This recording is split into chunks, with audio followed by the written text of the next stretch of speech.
ধারাবাহিকের নতুন প্রোমোতে আমরা দেখতে চলেছি কমলিনীর শাশুড়ি মার গয়নার বাস্ক চুরি হয়ে গেছে, আর সেই গয়নার বাস্ক উদ্ধার করতে বাড়িতে আজ পুলিশ হাজির হয়েছে। পুলিশ কমলিনীকে প্রশ্ন করে, আপনার কাকে সন্দেহ হয়?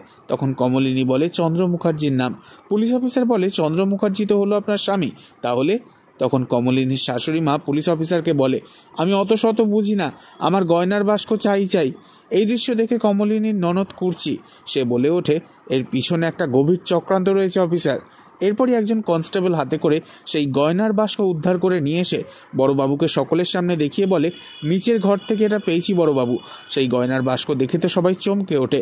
তখন বুবলাই রেগে গিয়ে বলে ওঠে, ছি মা। আর চন্দ্র পুলিশ অফিসারকে বলে, দেখলেন তো, এসব কিছুর মধ্যে আমি ছিলামই না। এরপর পুলিশ কমলিনীকে হাতে হাত করা পরিয়ে নিয়ে বাড়ির বাইরেতে নিয়ে যেতে যায়। তখন কমলিনী খুব রেগে যায় আর বলে ওঠে, সত্যি কখনো চাপা থাকে না, আর এই কাজ আমি করিনি।